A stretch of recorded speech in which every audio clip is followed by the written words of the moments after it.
Cada país decide si desea ese modelo o no.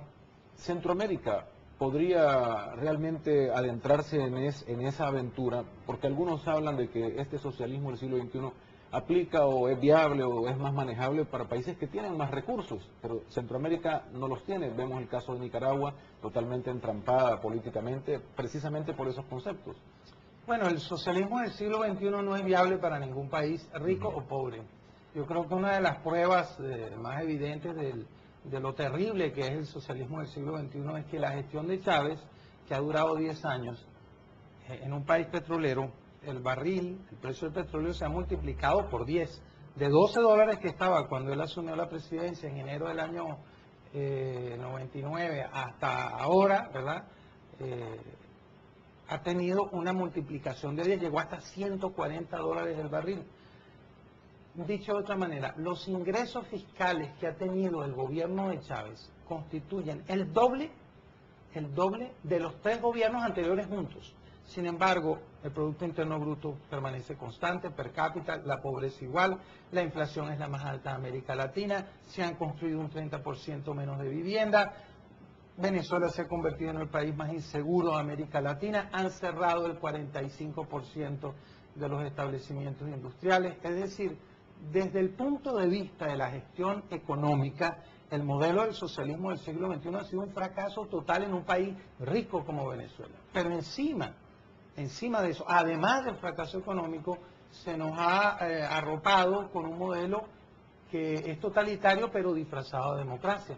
Y vemos el caso del cierre del canal de televisión más importante, de la persecución de dirigentes políticos y encarcelamiento de disidentes. Vemos esta enmienda constitucional que se desea hacer y que se aprobó ayer en el Congreso de Venezuela para reelegir a Chávez permanentemente, lo cual también es la intención de Evo Morales y de Rafael Correa.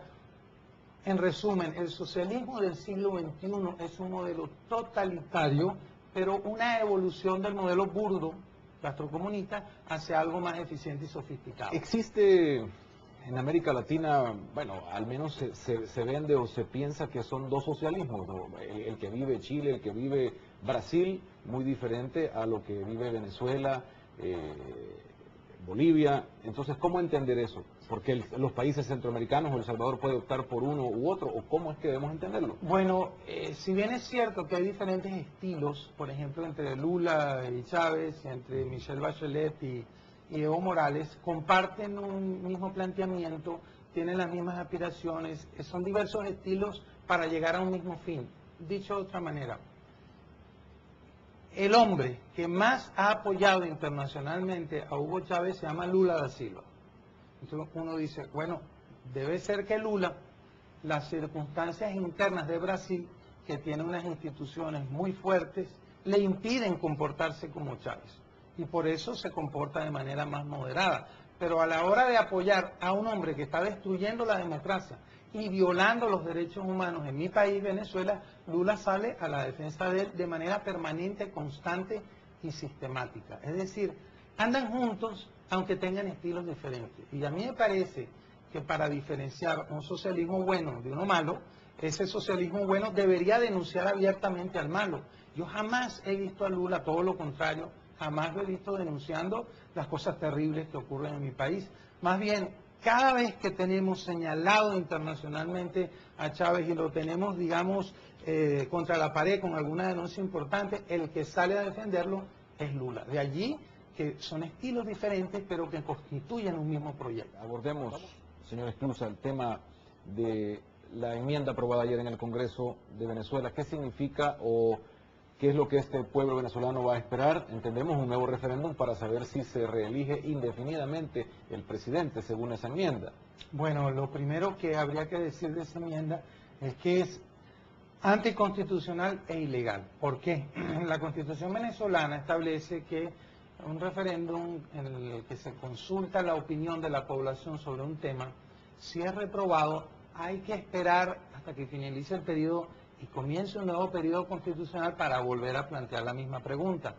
La pregunta de la reelección permanente ya se le consultó al pueblo venezolano a través de un referéndum.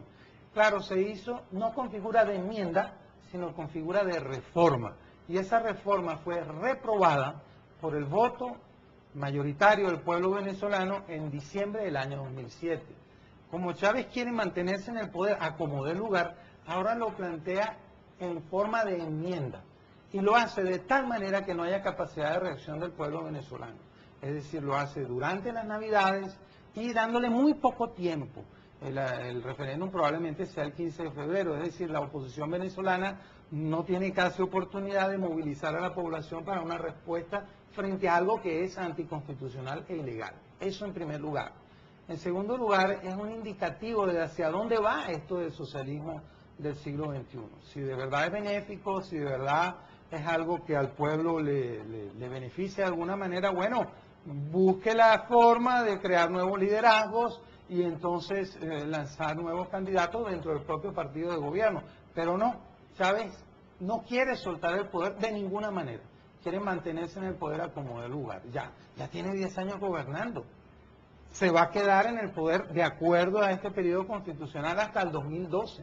Y hay imágenes de él, con sonido, con audio, claramente indicando, en muchas oportunidades lo ha dicho, que él se va en el 2030.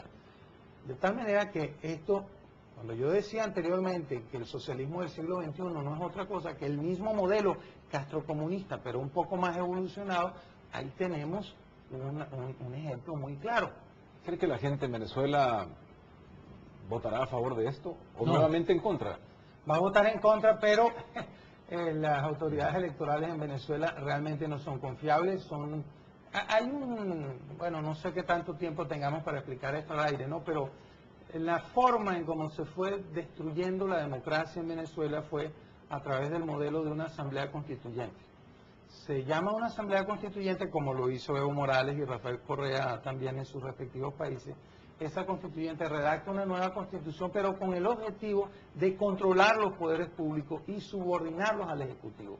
Eso se hizo en Venezuela y el chavismo tomó el control de las autoridades electorales y modificó los reglamentos y los mecanismos de votación para hacerlos totalmente, son poco confiables. El uso de máquinas electrónicas, no hay conteo total de las cajas, hay unas máquinas captahuellas que hacen sospechar que el secreto del voto ha sido eliminado.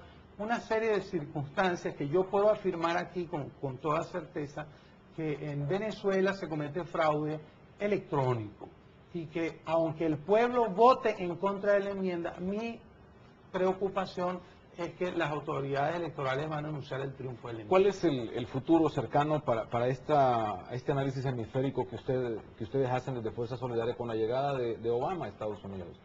¿Hay algún cambio en esto? ¿Podrá esperar América Latina virajes o el precio del petróleo incide en que esto se detenga? Bueno, nosotros sí vemos en Fuerza Solidaria, en los diferentes capítulos que tenemos en la región, sí vemos cambios importantes, pero no necesariamente por la llegada de Obama al poder, sino por un acontecimiento previo a las elecciones de los Estados Unidos, que es el colapso del sistema financiero, que en nuestra opinión apenas comienza. Es decir, la quiebra de Salomon Brothers, lo que ocurrió con el sistema hipotecario en el sur de Florida, es la punta del iceberg de una situación mucho más compleja y me parece que vienen momentos de recesión graves y de baja de los precios de los productos de exportación en América Latina. Es decir, va a haber déficits fiscales en toda la región y eso va a crear inestabilidad política. Y esa inestabilidad política se va a manifestar en crisis social, crisis militar, y eso va a generar cambios en la región.